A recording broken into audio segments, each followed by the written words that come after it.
আজকের ভিডিওটা মূলত হুগলি জেলা ধনিয়াকালী থানার অন্তর্গত কেশবপুর কালী মায়ের পূজার কিছু মুহূর্ত।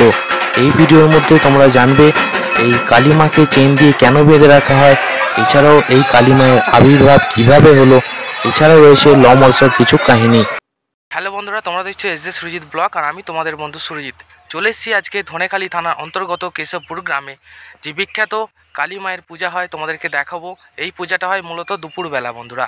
আর এই মাকে চেন দিয়ে বেঁধে রাখা হয় কেন, সমস্ত কিছু বিবরণ দেব এই ভিডিওর মধ্যে। এছাড়াও রয়েছে এই কালী মাকে ঘিরে অলৌকিক কিছু কাহিনী বন্ধুরা, যা তোমরা আমার এই ভিডিওর মধ্যে জানতে পারবে। তো চলো ভিডিওটা শুরু করছি। যে সকল বন্ধুরা চ্যানেলে প্রথমবারের জন্য আসছে অবশ্যই চ্যানেলটা সাবস্ক্রাইব করতে ভুলবে না বন্ধুরা। তো চলো ভিডিওটা শুরু করা যাক।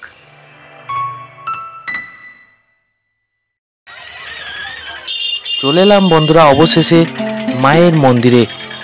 পূজা শুরু হয়ে গেছে বন্ধুরা। এই কালী পূজাটি মূলত দুপুরবেলা অনুষ্ঠিত হয়। অনেকে হয়তো আশ্চর্য হবে যে কালী পূজা আবার দুপুরবেলা। হ্যাঁ বন্ধুরা, এই মায়ের পূজা দুপুরবেলা অনুষ্ঠিত হয়। বছরে দুবার পূজা হয়। প্রথম পূজাটা হয় দেওয়ালিতে, এছাড়াও বৈশাখ মাসের শেষ শনিবারে অনুষ্ঠিত হয়। এই মায়ের বিসর্জনের পর যে অবশিষ্ট অংশটা থাকে সেই মায়ের ওপরই পূজাটা হয় বন্ধুরা।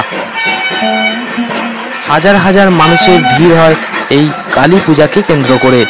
এতটাই জাগ্রত এই কালী প্রতিমা।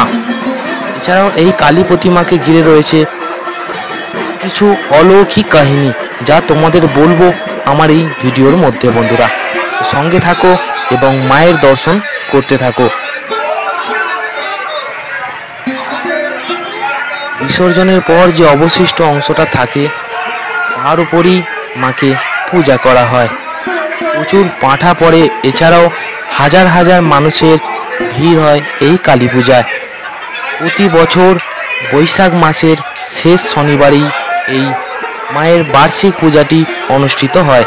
মূল পূজা হয় আরেকবারও বলে দিই দেওয়ালির সময়। দেওয়ালির দিনই এই মায়ের মূর্তি আসে। এটা হচ্ছে বড় মা। এছাড়াও সঙ্গে রয়েছে মেজ মা এবং ছোট মা। ভিডিও আমার ডেসক্রিপশন বক্সে দেয়া থাকবে, পূজার ভিডিও দেখে নিও। সামান্য এই পূজাতে যদি এত লোক হতে পারে, তাহলে যখন মূল পূজাটি হয় বন্ধুরা কত মানুষের ভিড় হতে পারে। প্রচুর মানুষ আসেন এই কালী পূজায় বন্ধুরা। যত সময় যাচ্ছে আস্তে আস্তে মানুষের ভিড় বাড়ছে বন্ধুরা। এতটাই জাগ্রত এই কালী প্রতিমা। তোমরা দেখতে পাচ্ছ সরাসরি আজকে চলে এসেছি ধনেখালি থানার অন্তর্গত কেশবপুর ভান্ডাহাটি গ্রামে সেই কেশবপুর কালী মায়ের পূজা দেখার জন্য বন্ধুরা।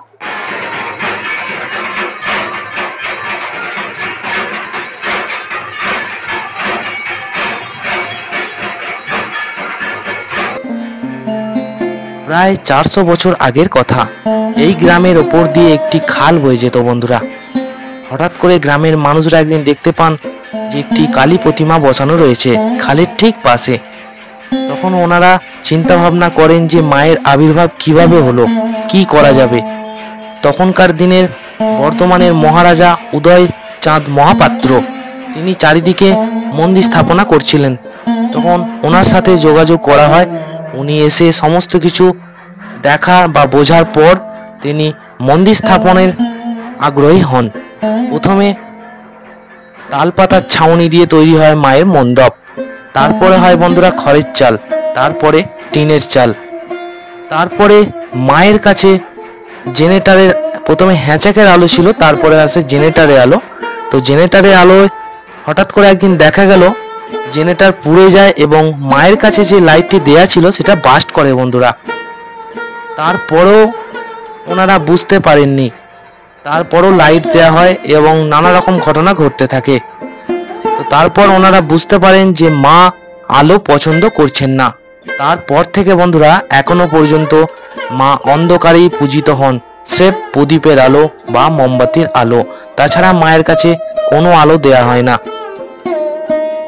গ্রামের মানুষের সহযোগিতায় এবং প্রচুর মানুষরা আসেন, মাকে দুহাত ভরে দান করেন।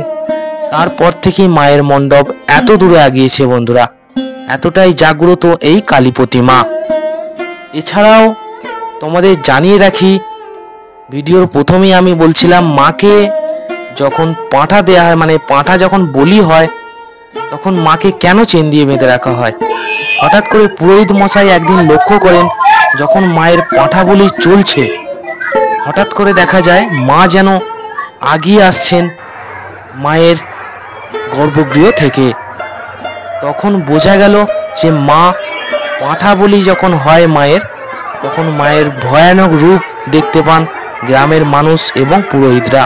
তখন মা আদেশে বলেন যে মাকে শেকল পরিয়ে রাখার জন্য। তখন মা নিজের মধ্যে থাকেন না। তারপর থেকেই মাকে শেকল দিয়ে বেঁধে রাখা হয় মায়ের মূল পূজার সময়, যখন পাঁঠা বলি চলে বন্ধুরা। আর এই হচ্ছে মায়ের মন্দির। তোমরা যদি আসতে চাও, হরিপাল স্টেশন থেকে নেমে বাস ধরবে ধনেখালি বা 10 বাস ধরে চলে আসবে ভান্ডারহাটি কেশবপুর গ্রামে। প্রতি বছর পূজা হয় বৈশাখ মাসের শেষ শনিবার।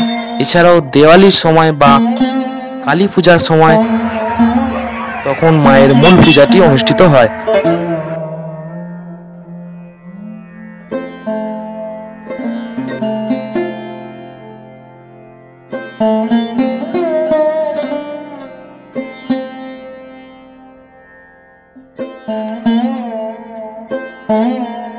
বন্ধুরা, যদি ভিডিওটা একটু ভালো লেগে থাকে অবশ্যই লাইক করবে, কমেন্ট করবে এবং চ্যানেলটা সাবস্ক্রাইব করে রেখে দেবে বন্ধুরা। দেখা হচ্ছে পরবর্তী ভিডিও। সবাই ভালো থেকো, ততক্ষণ টাটা।